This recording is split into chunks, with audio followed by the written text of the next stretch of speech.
మొన్నటి నుంచి నేను మాట చాలా క్లియర్గా చెప్తున్నా, యుద్ధాల్లో అసలు ఏం జరిగిందో తెలుసుకోవడం చాలా కష్టం. ఎందుకంటే నెరేటివ్ వార్ఫేర్ కూడా జరుగుతుంటుంది.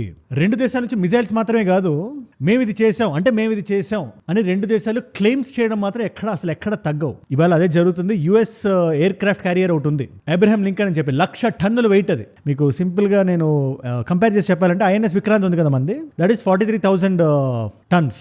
ఇది 1,00,000 అండ్ దీని లెంత్ కూడా 333 మీటర్స్, సుమారు 60 నుంచి 70 ఫైటర్ జెట్స్ దాని మీద పెట్టుకోగలుగుతుంది. అండ్ చాలా వరకు దేశాలకి ఇలాంటి ఎయిర్ క్రాఫ్ట్ క్యారియర్స్ ఉండవు. ఏ దేశానికైనా ఎయిర్ క్రాఫ్ట్ క్యారియర్ అంటే చాలా జాగ్రత్తగా కాపాడుకుంటుంది. అలాంటి యుఎస్ ఇంకెంతగా కాపాడుకుంటుంది మిమ్మల్ని అడుగుతున్నా నేను. అరే ఒక్కసారి మీరు ఈ ఫోటో ఒకసారి చూడండి. మధ్యలో అబ్రహం లింకన్ ఉంది, right side left side fighter ships ఉన్నాయి. నీటిలోంచి ఎవరు వచ్చి కొట్టకుండా, పైన ఫైటర్ జెట్స్ ఉన్నాయి, పైనుంచి ఎవరు వచ్చి కొట్టకుండా. మీకు కనబట్టలేదు కానీ కింద సబ్మెరీన్ కూడా ఉంటుంది, లోపల నుంచి కూడా ఏది రాకుండా. సింపుల్ గా చెప్పాలంటే అన్ని సైడ్స్ నుంచి ప్రొటెక్ట్ చేసుకుంటూ వచ్చే ఈ air craft carrier Abraham Lincoln ని 1 కాదు 2 కాదు 4 హైపర్సోనిక్ మిజైల్స్ మేము కొట్టాం, అది కూడా మ్యాక్ 15 స్పీడ్ తో అని చెప్పి ఇరాన్ క్లెయిమ్ చేసింది స్టేట్ మీడియా. దీంట్లో ఎంతవరకు నిజం ఉందో ఎవరికి తెలియదు. ఎందుకు చెప్తే జాగ్రత్తగా వినండి. ముందుగా ఎయిర్ క్రాఫ్ట్ క్యారియర్ అలాటప్ప కాదు, 30 knots స్పీడ్ తో కొడుతుంటే డైరెక్షన్ ఎట్లా పడితే అట్లా చేంజ్ చేయగలుగుతుంది. సరే పోనీ హైపర్సోనిక్ మిజైల్ వచ్చింది అనుకుందాం. జనరల్గా బలిస్టిక్ మిజైల్కి హైపర్సోనిక్ మిజైల్కి ఉండే తేడా ఏంటంటే, బలిస్టిక్ మిజైల్ మీరు ఒకసారి ఇమేజ్ చూడండి, ప్రొజెక్టైల్లో వస్తుంది, గ్రావిటీ హెల్ప్ తీసుకుంటుంది. హైపర్సోనిక్ అలా కాదు, గైడెడ్ ఫ్లో ఉంటుంది. అయినప్పటికీ ఎటువంటి హైపర్సోనిక్ మిజైల్ అయినా టార్గెట్ని బట్టే కొట్టగలుగుతుంది. అండ్ ఈ పర్టికులర్ షిప్ వచ్చి ఇష్టం వచ్చినట్టు మార్చగలుగుతుంది డైరెక్షన్. కంటిన్యూస్ గా మిడ్ కోర్స్ అప్డేట్స్ వస్తే తప్పితే ఇరాన్ అలా చెయ్యలేదు. సరే నిజంగా చేసింది అంటే ఆబ్వియస్లీ యూఎస్ ఇస్ సేయింగ్ అసలు సమస్య లేదు, ఇది జరగలేదు అని. ఒకవేళ నిజంగా జరుగున 1% ఛాన్స్ ఉండి ఒక్క మిసైల్ కొట్టినా కూడా యూఎస్ ఖచ్చితంగా బయట పెట్టాలనుకోదు. మీరు జాగ్రత్తగా వినండి. ఒకవేళ నిజంగా కానీ అలాంటి ప్రయత్నమే జరిగితే, ఫస్ట్ ఆఫ్ ఆల్ ఒక మిసైల్తో ఎయిర్ క్రాఫ్ట్ క్యారియర్ నాశనం అవ్వదు. ఫస్ట్ ఆఫ్ ఆల్ అది ఎక్కడుంది అంటే మీరు చూడండి, ఒకసారి మ్యాప్లో చూడండి. మన ఇండియన్ ఓషన్లో ఉంది. ఒకప్పుడు సౌత్ చైనా సీలో ఉండేది, బట్ ఇరాన్ దగ్గర ఉండే టెన్షన్స్ని బట్టి ఈ అబ్రహం లింకన్ ఇండియన్ ఓషన్ తెచ్చారని చెప్పి వార్తలు ఉన్నాయి. సో ఇరాన్ దగ్గర ఉండే గ్రౌండెడ్ మిసైల్ సిస్టమ్స్ నుంచి హైపర్సోనిక్ మిసైల్స్ వచ్చాయని చెప్పి ఇరాన్ క్లెయిమ్. అది సో అందులో ఒకటి తగిలిందని యూఎస్ కన్ఫర్మ్ చేసినా కూడా చాలా పెద్ద న్యూస్. అది ప్రపంచ చరిత్రలోనే ఫస్ట్ టైం ఒక యూఎస్ షిప్ క్యారియర్ మీద ఒక ఎయిర్ క్రాఫ్ట్ క్యారియర్ని ధ్వంసం చేసే ప్రయత్నం జరిగింది. అది ఎంత పెద్ద న్యూస్ అవుతుందో తెలుసా. ఆ క్రెడిట్ ఇరాన్కి ఎందుకు ఇవ్వాలనుకుంటుంది యూఎస్ఏ? ఇన్ఫాక్ట్ యూఎస్ కూడా తక్కువ ఏం తెలియదు, 9 నేవల్ షిప్స్ మేము కొట్టామని చెప్పి డీజేటీ గారు బయటకు వచ్చి ఇష్టం వచ్చినట్టు మాడారు. అది ఎంతవరకు నిజం ఇండిపెండెంట్ సోర్సెస్ ఇంకా కన్ఫర్మ్ అవ్వాలా అని చెప్పింది ట్రంప్ గారు. కాబట్టి we need to take it with pinch of salt అని చెప్పి నా అభిప్రాయం. దీని మీద మీరే ఉంటారు.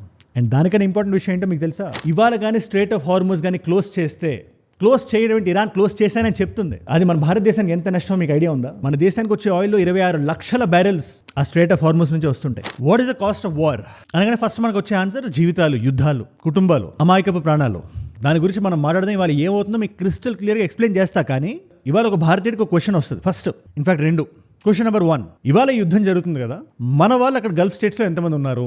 ఎందుకంటే సిచ్యువేషన్ మొత్తం గల్ఫ్ స్టేట్స్ చుట్టూనే తిరుగుతుంది. అండ్ మీరు నమ్మరు, భారతీయులు మాత్రమే 1 కోటికి పైగా ఉన్నారు. 1 కోటి మంది. ఖచ్చితంగా మీరు ఈ వీడియో చూస్తున్న వాళ్ళు, మీరు లేకపోయినా మీ కుటుంబ సభ్యులైనా మీ ఫ్రెండ్స్ ఎక్కడో దగ్గర ఉండే ఉంటారు. అక్కడ మీరు ఫోన్ చేసి మాట్లాడుతూనే ఉంటారు. మాట్లాడుతున్నప్పుడు కూడా నేను కూడా దుబాయ్లో చాలా మంది సెటిల్ అయి ఉన్నారు, గోల్డెన్ వీసాస్ అయి తీసుకొని. మాట్లాడుతుంటే అంటున్నారు, అరే నైట్ పడుకున్నప్పుడు బయట సౌండ్ వినబడుతుంది, చాలా ఇదిగా ఉంది. ఫెయిర్మౌంట్ హోటల్లో ఈ పర్టికులర్ విజువల్ చాలా వైరల్ అయింది.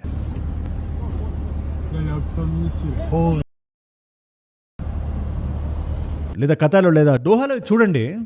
ఈ రేడార్ గురించి నేను చెప్తా ఈ వీడియోలో. కానీ ఈ పర్టికులర్ ఇమేజరీ ఏదైతే ఉందో, ఇది $1.1 billion worth of American radar. ఇది నీట్ గా పెట్టుకున్నారు ఖతార్లో, మంచి ఫ్రెండ్లీ నేషన్ అని చెప్పి. ఒక కామకాజీ డ్రోన్ $20,000 కూడా ఉండదు. ఎట్లా కొట్టిందో ఒకసారి మీరే చూడండి. ఇది ఇరాన్ నుంచి వచ్చింది. ఈ పర్టికులర్ విజువల్స్ మనం 2 వారాల క్రితం ఇలాంటి విజువల్స్ మనం మిడిల్ ఈస్ట్ లో చూస్తాం, ఖతార్లో చూస్తాం. ఇరానియన్ మిజైల్స్ వెళ్ళి అమెరికన్ రేడార్ ని కొడుతుంది. అది ఒక్కటే కాదు, మేము పడితే ఇరాన్ పాయింట్ ఆఫ్ వ్యూ ఇవాళ అలాగే ఉంది. ఇరాన్కి ఇవాళ ఏముంది, లీడర్స్ చనిపోయారు. Iran has indeed confirmed that their supreme leader Ayatollah Ali Khamenei has been killed. This is just డబ్బా అంతా ఇంత, ఇన్ఫ్లేషన్ హై లెవెల్లో ఉంది. సిచ్యువేషన్ బేసిక్గా చెప్పాలంటే చాలా వీక్ గానే ఉంది, కానీ స్ట్రాటజిక్ డెప్త్ ఖచ్చితంగా ఉంది. ఇవాళ 1.6 మిలియన్ స్క్వేర్ కిలోమీటర్స్ ఇరాన్, 16 లక్షల స్క్వేర్ కిలోమీటర్లు. మీకు సింపుల్ లాజిక్ చెప్తా నేను. లాస్ట్ ఇయర్ జూన్లో యుద్ధం జరిగినప్పుడు ఇజ్రాయెల్ ఇరాన్ మీద ఒక 359 మిజైల్స్ వేసింది. 359 మిజైల్స్, అందులో చాలా వరకు కొట్టే కూడా. కానీ దీని మీద ఇరాన్ అంత ఎఫెక్ట్ అవ్వదు. కానీ ఇరాన్ ఇజ్రాయెల్ మీద అంత పెద్ద దేశం ఉంచుకొని కూడా 59 మిజైల్ కొట్టింది. దెబ్బకి సీజ్ఫైర్ పడింది. ఏది ఇజ్రాయెల్ దగ్గర మొసాడ్ ఇంటెలిజెన్స్ ఉంది, యూఎస్ బ్యాకింగ్ ఉంది. అయినప్పటికీ సీజ్ఫైర్ ఎందుకు జరిగిందంటే, ఇజ్రాయెల్ చదరపు కిలోమీటర్లు 22,500 స్క్వేర్ కిలోమీటర్స్, 22,000. ఆ డెప్త్ తో పాటు లోపల ఒక ఐడియాలజీ ఉంది. వాళ్ళు ఏం ఫీల్ అవుతున్నారంటే, ఇవాళ కానీ మేము మునిగిపోతే మాతో పాటు ఎంటైర్ గల్ఫ్ రీజియన్ ని ముంచేస్తాం, మాకు సమస్య లేదు, ఈ యుద్ధం మీరు చేద్దాం, నాతో పాటు 10 దేశాలు వేసుకెళ్ళిపోతా అనే మీనింగ్ వచ్చినట్టు వాళ్ళు బిహేవ్ చేస్తున్నారు. అందుకే సౌదీ అరేబియా ఈ లెటర్ కూడా మీరు చూసే ఉంటారు. Saudi is very clear. అరే మేము మా ఎయిర్ స్పేస్ని అమెరికాకి ఇవ్వం, ఇరాన్ మీరు కొడతా అంటే మా నేలని మా ఎయిర్ స్పేస్ మేము ఇవ్వం అని చెప్పి మేము కమిట్మెంట్ ఇచ్చిన తర్వాత మా మీద ఎందుకు మీరు దాడులు చేస్తున్నారు, ఆ ఆలోచన మీకు ఉన్నా కూడా వీ విల్ రిటాలియేట్. ఇది సౌదీ పాయింట్ ఆఫ్ వ్యూ. సౌదీకి ఇరాన్కి మధ్యలో ఇంటర్నల్ గొడవలు చాలా ఉన్నాయి, ఈ షియా సున్నీ ముస్లిం గొడవలు, అది చెప్తాను నేను. బట్ వీటిలన్నిటికన్నా ఇంపార్టెంట్ విషయం ఏంటో తెలుసా? Economic impact of war. మీరు ఒక్కసారి షేర్ మార్కెట్ ఓపెన్ చేసి చూడండి, మీరు ఒకసారి బ్లడ్ బాత్ జరగబోతుందని చెప్పి చాలా మంది అనలిస్టులు చెప్తున్నారు. ఓకే, ఫ్లైట్లో ఒకసారి చూడండి మీరు, ఏవియేషన్ సివిల్ ఏవియేషన్ మీద ఎంత ఇంపాక్ట్ పడిందంటే, దుబాయ్ లాంటి ఎయిర్పోర్ట్, దుబాయ్ని ఒక సేఫ్ హెవెన్ అని చెప్పి ప్రమోట్ చేస్తుంటారు కదా. ఎక్కడ ఎలాంటి సిచ్యువేషన్ వచ్చే, ఎక్కడ ఎలాంటి యుద్ధాలు జరిగినా కూడా ఆ యుద్ధాల ప్లేస్లో ఉండే జనాలు వచ్చి మా యూఏఈలో ఉంటారు కాబట్టి మా అపార్ట్మెంట్ కొనండి లేదా ఇక్కడ ఇల్లు తీసుకోండి, పలానా ఖర్చు మీరు పెడితే మీకు గోల్డెన్ వీసా వస్తుందని చెప్పి మీరు ఏ పర్టికులర్ ఈవెంట్కి వెళ్ళినా వాళ్ళు చెప్తారు. మీరు అది పెద్ద పెద్ద సంస్థలు పెట్టిన ఈవెంట్స్లో, ఇలాంటి ఈవెంట్స్లో నేను పర్సనల్గా ఉన్నాను కాబట్టి నాకు తెలుసు. నేను కొనడానికి వెళ్ళలేదు ఎప్పుడు, నాకు ఆలోచన లేదు. కానీ నా ఫ్రెండ్స్ ఎవరైనా కొనడానికి వెళ్ళినప్పుడు వాళ్ళతో పాటు జస్ట్ సరదాగా వెళ్ళి కూర్చున్నప్పుడు ఈ కబుర్లని చెప్తుంటారు. ఇవాళ దుబాయ్ పరిస్థితి ఎలా ఉందో ఒకసారి మీరే చూడండి, అబుదాబి పరిస్థితి ఎలా ఉందో ఒకసారి మీరే చూడండి. నేను అందుకే మళ్ళీ చెప్తుంటా, భారతదేశంలో సివిక్ సెన్స్ రావాలి, డిసిప్లిన్ రావాలి, కరప్షన్ తగ్గాలి, మనలో మనం కొట్టుకోవడం ఆగాలి. వీటన్నిటిలో there is scope for improvement. కానీ India is relatively safe. At least heart land ఇలా మిజైల్స్ పడుతుండవు. బట్ మనం ఎక్కడ ఎఫెక్ట్ అయ్యాం? ఆ 1 కోటి మంది అక్కడ గల్ఫ్ స్టేట్స్ ఉండడమే కాకుండా అంటే ఎకనామిక్గా ఒక చాలా పెద్ద బ్లో రాబోతుంది అని ఎకనామిక్ టైమ్స్ ఒక ఆర్టికల్ వచ్చింది. ఐ ఫెల్ట్ క్యూరియస్, ఒకసారి ఆర్టికల్ చదివా నేను. అందులో వాళ్ళు రాస్తారు, ఈ పర్టికులర్ జియో స్ట్రాటజిక్ లొకేషన్ మీరు చూడండి, దీన్ని స్ట్రైట్ ఆఫ్ హార్మూజ్ అంటారు. ఇది చాలా ఇంట్రెస్టింగ్గా ఇరాన్ కిందే ఉంది. ఇరాన్ తలుచుకుంటే టక్కన ఆపేయచ్చు, తలుచుకుంటే అని చెప్తాను, ఒకసారి వినండి. అండ్ లోపల ఇది ఏదైతే ఉందో ఈ గల్ఫ్ స్టేట్స్లో ఉండే ఆయిల్ అండ్ న్యాచురల్ గ్యాస్ వీటిలో బలంగా ఉంటాయి కదా. మన వాళ్ళు వెళ్ళి అక్కడ ఎందుకు పని చేస్తారు మీరే చెప్పండి. అక్కడ ఉంది కదా క్రూడ్ ఆయిల్ ఉంది, న్యాచురల్ గ్యాస్ ఉంది, ఇవన్నీ చాలా హై అమౌంట్స్లో ఉంటాయి. అక్కడ నుంచి బయటకు రావాలంటే స్ట్రైట్ ఆఫ్ హార్మూజ్ ఒక్కటే దిక్కు. అండ్ వరల్డ్ సప్లై చైన్లో 20% ఈ ఒక్క చిన్న స్ట్రాటజిక్ లొకేషన్ డిఫైన్ చేస్తుంది. And Iran can block it and Iran is blocking it. ఇది అఫీషియల్గా ఇరాన్ స్టేట్ టీవీ నుంచి మనకు వచ్చిన న్యూస్. ఇది world's daily oil consumption depends on the Strait of Hormuz, and Vishnu, this has been shut. And అసలు విషయం, ఇవాళ ఒక క్యాబినెట్ మీటింగ్ ఒకటి జరిగింది. ఇది ఎందుకు చెప్తున్నానంటే, cabinet committee on security meeting ఒకటి జరిగింది, CCS మీటింగ్ అంటారు. ఇది లాస్ట్ మినిట్లో మోదీ గారు చేశారు. ఇది ఎందుకు? ఒక షిప్ వెళ్తుంది, ఇలాంటి ఆయిల్ షిప్, అందులో 20 మంది క్రూ ఉంటే, అందులో 15 మంది భారతీయులు ఉన్నారు. దాని మీద దాడి జరిగింది ఇరాన్ ద్వారా. సో ఇండైరెక్ట్గా ఇండియన్స్ ఎఫెక్ట్ అవడంతో పాటు మన దగ్గర వస్తున్న ఆయిల్లో సుమారు 26 లక్షల బ్యారెల్స్ ఈ స్ట్రైట్ ఆఫ్ హార్మూజ్ నుంచి వస్తుంటాయి, ఈ గల్ఫ్ స్టేట్స్ నుంచి వస్తుంటాయి. ఇది మనం తీసుకునే రష్యన్ ఆయిల్తో పాటు 55% of India's oil passes through the Strait of Hormuz. It's a primary export route for all Gulf producers. అక్కడ కానీ బ్లాక్ అయిపోతే కాదు, బ్లాక్ చేసేస్తానని చెప్పి ఇరాన్ చెప్తుంది. ఏంటి సిచ్యువేషన్ అని చెప్పి వీఆర్ లుకింగ్ ఎట్ ఇట్. మన దగ్గర కొన్ని సొల్యూషన్స్ కూడా ఉన్నాయి, వాట్ వీ కెన్ డూ అని. అది నేను చెప్పే ముందు ఒక చిన్న మాట. ఇవాళ ఈ లాస్ట్ కపుల్ ఆఫ్ అవర్స్ వచ్చిన అప్డేట్స్ మొత్తాన్ని మన అందరూ అర్థం చేసుకునే భాషలో సింపుల్గా 10-15 నిమిషాలు వీడియో చేసి మీ ముందు పెట్టేస్తున్నాను కదా. ఇలాగే ఈ యుద్ధానికి సంబంధించి ఎటువంటి అప్డేట్ వచ్చినా అది మీ ముందుకు వచ్చేస్తుంది. దాని గురించి నేను మాట్లాడతాను ఇలాంటి న్యూట్రల్ పర్స్పెక్టివ్తో. ఈ వీడియోస్ మీకు ఠక్ నేను పెట్టగానే మీకు రావాలంటే మీరు ఏం చేయాలి? ఫస్ట్ ఈ వీడియోని పాజ్ చేసి కింద కనబడే సబ్స్క్రైబ్ బటన్ నొక్కి పెట్టేసుకోండి. Subscribe చేశారుగా, done. ఎనీవేస్, ఏంటి పరిస్థితి అని మనం చూసుకుంటే, ఫస్ట్ మన దగ్గర ఉండే ఆయిల్ రిఫైనరీస్ ఉంటాయి కదా, అందులో సింపుల్గా వారం నుంచి 10 రోజుల వరకు మనకి స్టాక్ ఉంటుంది. అంటే నెక్స్ట్ 10 days పాటు ఎటువంటి ఇబ్బంది ఉండదు. It will be okay even if straight of Hormuz is closed. లేదు తర్వాత కూడా యుద్ధం జరుగుతుంది, ఎందుకంటే DJT గారు బయటకు చెప్పారు, లేదు మాకు కావాల్సింది వచ్చేదాకా, అక్కడ రెజిమ్ చేంజ్ జరిగేదాకా యుద్ధం జరగాల్సిందే, అది ఎన్ని రోజులు నెలలు నాకు అనవసరం అది అని ఆయన పక్క అంటున్నాడు ఆయన. సో అలాంటి సిచ్యువేషన్ ఉంటే ఏంటి అనుకుంటే, we are already getting Russian oil, మొత్తం కాకపోయినా ఒక సిగ్నిఫికెంట్ పర్సెంటేజ్. అది ఈ మధ్యన తగ్గుతుంది ట్రేడ్ డీల్ తర్వాత అని చెప్పి అంటున్నారు. బట్ ఎట్ ద మూమెంట్ ఆ లొకేషన్ కానీ క్లోజ్ చేస్తే మనం రష్యా నుంచి ఆయిల్ తెచ్చుకునే ఒక ఆప్షన్ మనకు ఉంది. మనం అంత ఇదిగా ఎఫెక్ట్ అని చెప్పి ఒక పక్క జనాలు అంటున్నారు. ఎట్ ద సేమ్ టైం మనం రష్యన్ ఆయిల్ కొనడానికి తక్కువ డబ్బులు పెట్టినా, వాళ్ళు మనకి సరసమైన ధరకి ఇచ్చినా కూడా టైం అనేది it's a very very important factor. Gulf states నుంచి మనకు ఆయిల్ కావాలంటే విత్ ఇన్ 3-4 days వచ్చేస్తుంది. అదే రష్యా నుంచి కావాలంటే మినిమం 20 to 30 days వెయిటింగ్ ఉంటుంది. సో ఏమైనా డెసిషన్ తీసుకోవాలంటే అదేదో 10 days తర్వాత న్యూస్ వచ్చిన తర్వాత చల్లబడిన తర్వాత తీసుకుందాంలే అన్నట్టు లేదు. We need to be very attentive, very strategic. And ఆ డెసిషన్ ఈ నెక్స్ట్ ఫ్యూ డేస్లో మనం తీసుకోగలగాలి. రష్యా నుంచి ఆయిల్ లేదా స్ట్రైట్ ఆఫ్ హార్మూజ్ నుంచి రావాల్సిన గల్ఫ్ ఆయిల్ సెట్ అవుతుందా అని. నేను మూవ్ అనే ముందు ఒక చిన్న క్వశ్చన్ మిమ్మల్ని అడుగుతున్నా, మీరు రాయండి కింద, కామెంట్స్లో ఎంగేజ్ చేయండి. ఎందుకంటే నేను ఒక్కడనే మాట్లాడితే కాదు కదా, ఎవ్రీబడి మీరు రాసే ప్రతిసారి మీ కామెంట్ వేరే వాళ్ళు చదువుతారు, దానికి రెస్పాండ్ అవుతారు. సో లెట్ మీ నో, ఈ స్ట్రైట్ ఆఫ్ హార్మూజ్ ఇష్యూ అనేది టెంపరీగా ఇరాన్ బ్లాక్ చేయగలిగిందా, లేదా ఇది ఒక పర్మనెంట్ బ్లాక్ చేసి ఉంటుందా కొన్ని రోజులు, కొన్ని నెలల పాటు? What you think? అండ్ ఒకవేళ అలాగానే చేస్తే what you think India should do? ఎందుకంటే మళ్ళీ DJT గారు వచ్చి టారిఫ్ అన్నాడంటే, ట్రంప్ గారు అంటారు కదా, మీరు రష్యా నుంచి ఆయిల్ మీరు తీసుకుంటే మేము టారిఫ్ వేస్తామని చెప్పి. అలాంటి మాట ఇప్పుడు అంటే it be unfair. And America కూడా ఇవాళ అలాగే మాట్లాడుతుంది. మీరు ట్రంప్ గారు ట్వీట్ వస్తారు, మీరు చూడండి, ఇరాన్ రెజిమ్ కొలాప్స్ అయిపోయి we will take over the government అనే మాటలు వచ్చినట్టు, అనే మీనింగ్ వచ్చినట్టు రాస్తున్నాడు ఆయన. ఇలాంటి టైంలో అందరికీ వచ్చే క్వశ్చన్ ఒకటి ఉంటుంది కదా, నాకు ఒక విజువల్ నాకు చాలా హాంటింగ్ అనిపించింది. ఈ చూసిన అన్ని visuals, of course Fairmont hotel visual కానీ, బుర్జ్ ఖలీఫా చుట్టూ డ్రోన్స్ ఇంటర్సెప్ట్ అయినాయి ఆ విజువల్స్ కానీ, ఈ ఖతార్ దోహా విజువల్.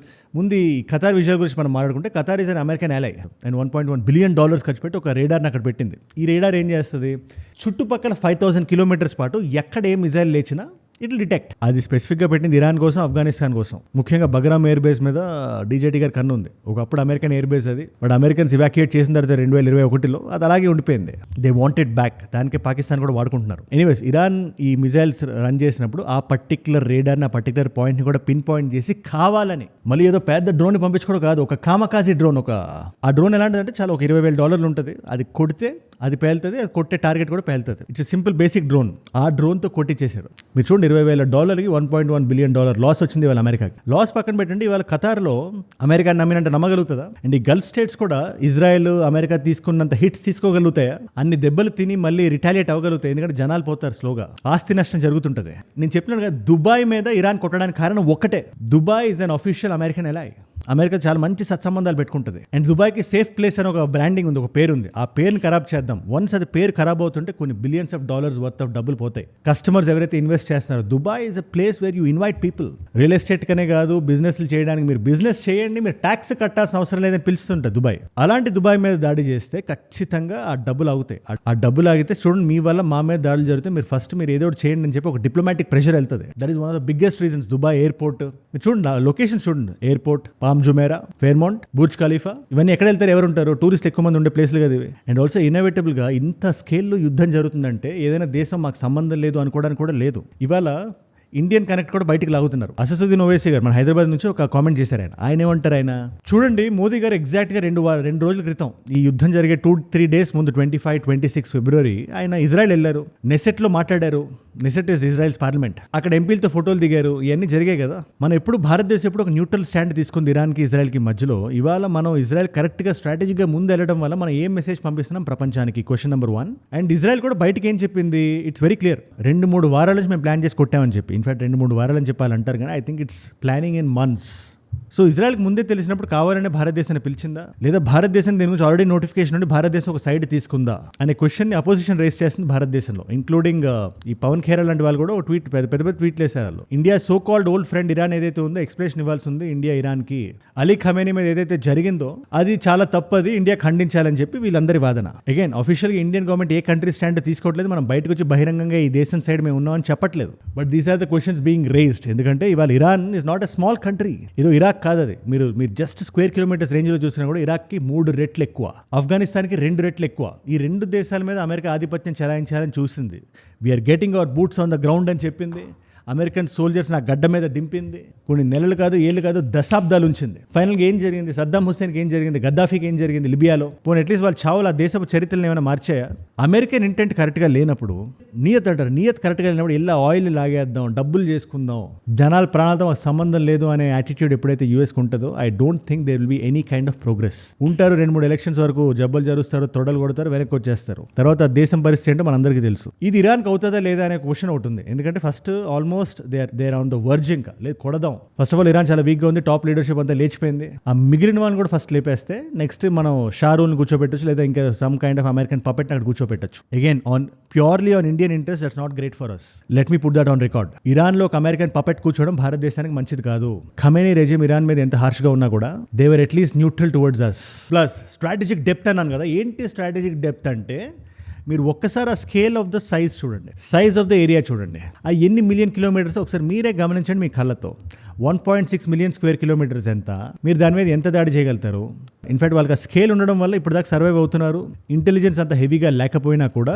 అందుకని అమెరికా ఇరాన్లోనే ఏం పీకలేకపోయిందంటే, నాకు జార్జ్ బుష్ ఇచ్చిన స్పీచ్ గుర్తొస్తుంటుంది, నవ్వొస్తుంటుంది. నష్టపోయింది సగటు ప్రజలే. అది ఇరాక్ సంబంధించిన వాళ్ళు, అమెరికన్స్ కూడా ట్యాక్స్ డబ్బులు ఎక్కడి నుంచి వెళ్ళాయి? వాళ్ళ జేబుల నుంచే కదా. అటు ఇటు చేసి మొత్తం కలగాల్పులకం చేసి ఏమైపోయింది లాస్ట్లో? ఏం జరగల. మరి అదే విషయం ఇరాన్లో జరగదని ఏంటి నమ్మకం? సరే, దాన్ని పక్కన పెట్టండి. ఇవాళ ఇరాన్ దగ్గర 3,000 మిసైల్స్ ఉన్నాయి. 3,000. ఐఎమ్ నాట్ సేయింగ్ అమెరికా కన్నా చాలా అడ్వాన్స్డ్, అస్సలు సమస్య లేదు. అమెరికా దగ్గరలో కూడా లేదు ఇరాన్. బట్ నేను పోతే నాతో పాటు అట్లీస్ట్ 10 గల్ఫ్ దేశాలను వేసుకొని వెళ్ళిపోతా, చిన్న దేశాలని అనే మైండ్ సెట్తో ఉంది. అండ్ ఇప్పటిదాకా హైలీ సోఫిస్టికేటెడ్ ఎక్విప్మెంట్ కూడా మేము వాడలేదని చెప్తున్నారు. ఇప్పటి వరకు మీరు చూడని యుద్ధాన్ని ఇస్తామని చెప్తున్నారు. అండ్ అన్నిటికన్నా ఇంపార్టెంట్గా అమెరికా వరకు వెళ్ళలేకపోవచ్చు అన్ని మిసైల్స్. కానీ ఇజ్రాయెల్ వరకు వెళ్ళగలవు. But Israel is smart enough. In fact ఈ ఎంటైర్ స్టోరీలో ఎవరైనా స్మార్ట్ గేమ్ ప్లే చేసిందంటే అది Israel and Saudi. Again Saudi కూడా మొహమ్మద్ బిన్ సల్మాన్ ఎవరైతే క్రౌన్ ప్రిన్స్ ఉన్నాడు ఆయన కూడా చాలా తెలివైన గేమ్ ఆడాడు. బయటికి డిప్లొమసీ ఇది అది పీస్ ఇది అంటాడు ఆయన.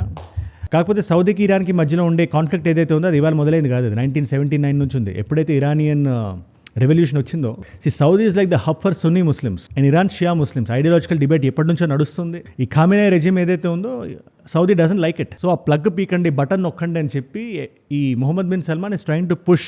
ఒక లాబీ జరుగుతుంది. ఇన్ఫాక్ట్ బెంజమిన్ నెతన్యాహు ఎవరికైనా ఇంట్రెస్ట్ ఉంది అంటే అది మొహమ్మద్ బిన్ సల్మాన్కే అని చెప్పి రకరకాల వార్తలు నేనే చూశాను. ఎనివేస్ ఇప్పుడు ఈ మిజైల్స్ లో ఏది ఎప్పుడు ఎక్కడ ఎలా వెళ్తుందో అది మేము చూసుకొని స్ట్రాటజిక్ గా వేస్తాం. మేము మాక్సిమం డ్యామేజ్ మేము చేస్తాం అనే మీనింగ్ ఉన్నట్టు ఇరాన్ బిహేవ్ చేస్తుంది. సో ఈ యుద్ధంలో సింపుల్ గా చెప్పాలంటే ఎవడు ఎక్కడ తగ్గేలా లేడు. ఇది ఎక్కడికి వెళ్తుందో చూడాలి. ఎటువంటి అప్డేట్ వచ్చినా కూడా, కొత్తగా ఏం జరిగినా కూడా నా సైడ్ నుంచి వీడియో ఖచ్చితంగా వచ్చేస్తుంది. అది మీరు మిస్ అవ్వకుండా మీరు చూడాలంటే మీరు ఫస్ట్ ఒక విషయం చేయాలి, మీరు సబ్స్క్రైబ్ చేసి పెట్టేసుకోండి. ఇవాళ మల్టిపుల్ చాయిస్ క్వశ్చన్ మీ అందరికీ సింపుల్ క్వశ్చన్, ఎందుకంటే అందరూ ఆన్సర్ చేయాలి కదా అని చెప్తాను. ఎవ్రీబడి షుడ్ పార్టిసిపేట్ అని. స్టేట్ ఆఫ్ ఇజ్రాయెల్ అఫీషియల్గా ఏ సంవత్సరంలో ఫామ్ అయింది? State of the modern Israel that we are looking at. Option A is 1935, option B is 1937, option C is 1948, option D is 1953. మీకు సమాధానం తెలిసే కింద రండి. తెలుసుకుందాం అనుకుంటే ఇన్స్టాగ్రామ్కి వచ్చేసేయండి. అక్కడ అజయ్ ఫ్రమ్ ఏజుడ్ అని ఉంటుంది. అజయ్ ఫ్రమ్ అని కొట్టండి. It's verified profile, tick mark ఉంటుంది, 1+ మిలియన్ ఫాలోవర్స్ ఉంటుంది. మీరు టక్ అని వచ్చేయచ్చు. అక్కడ ఇలాంటి వీడియోస్ని రీల్స్లో చూడొచ్చు. నా లైఫ్లో నా చుట్టూ ఏమైనా జరుగుతున్నా, నాకు ఏదైనా వీడియో ఐడియా టాపిక్ మీరు ఇద్దామనుకున్నా కూడా, ఎందుకంటే ఇలాంటి టాపిక్స్ మీద ఇలాంటి న్యూస్ ఆర్టికల్స్ అని మీరే పంపిస్తున్నారు. ఆ రేడార్ న్యూస్ ఖతార్లోది చూసిన తర్వాత ఫస్ట్ మీరే పంపించారు అది. So if you want be a part of this tight net community, follow there. And ఏజుడ్ గ్లోబల్ అని మీ నాన్ తెలుగు ఫ్రెండ్స్కి నాకైనా వీడియోస్ మీరు షేర్ చేద్దాం అనుకుంటే దాన్ని కూడా సబ్స్క్రైబ్ చేసి పెట్టేసుకోండి. అండ్ మీరు ఇక్కడ దాకా ఈ వీడియోలో వచ్చారంటే నా వీడియోస్ మిమ్మల్ని ఆకట్టుకుంటున్నాయి, ఒక వాల్యూ పొందుతున్నారు. Thank you so much for that. మీరు ఇస్తున్న వాచ్ టైం, రిటెన్షన్ ఉంది కదా, ప్రాణం పెట్టి నన్ను పనిచేయడానికి, రోజు నిర్భయంగా నిర్మోహమాటంగా మాట్లాడడానికి నన్ను ప్రేరేపిస్తుంది, ప్రోత్సహిస్తుంది. దానికి మీరే నా ప్రేరణ, యో మై ఇన్స్పిరేషన్. ఇన్ఫాక్ట్ మీరు డైలీ చూడడం వల్ల ఎంతమంది కొత్త వాళ్ళకి రీచ్ అవుతున్నాయి తెలుసా ఈ వీడియోస్. ఇలాంటి సిచ్యువేషన్లో ప్రపంచ నలుమూలలో ఏది ఎప్పుడు ఎలా జరిగినా మనం తెలుసుకోవాలి అనే తాపత్రయం ఉంది కదా, అది తాపత్రయంగా ఉండకూడదు అనుకుంటే ఇందాక చెప్పినట్టే సబ్స్క్రైబ్ చేసి పెట్టేసుకోండి. డన్. అండ్ మీకోసం 2 వీడియోస్ పెడుతున్నాను ఇక్కడ. 2 యుద్ధానికి సంబంధించినవే. పాకిస్తాన్ యుఎస్ ఎంబసీ మీద దాడి చేసింది ఈ ఎంటైర్ యుద్ధం కాంటెక్స్ట్లోనే. అది ఏంటి, ఎలా, ఎందుకు, why did Pakistan get involve అనుకుంటే ఆ వీడియో ఇక్కడ ఉంది. లేదు అసలు దీని జెనిసిస్ తెలుసుకోవాలి, యుద్ధం ఎలా మొదలైంది అంటే క్రిస్టల్ క్లియర్ ఎక్స్ప్లెనేషన్తో ఆ వీడియో ఇక్కడ ఉంది. మీకు ఏ వీడియో ఇంట్రెస్ట్ ఉంటే ఆ వీడియో చూడండి. నేను మళ్ళీ మిమ్మల్ని రేపు ఇంకో వీడియోతో కలుస్తా. మనందరం కలిసి పెరగాలి, కలిసి ఎదగాలి. Let us all grow together, let us all rise together, rise above ignorance, rise above arrogance, rise above hate. ఏజుడ్ అంటే మనం. జై హింద్, జై భారత్, జై ఆంజనేయ, ఓం నమః శివాయ.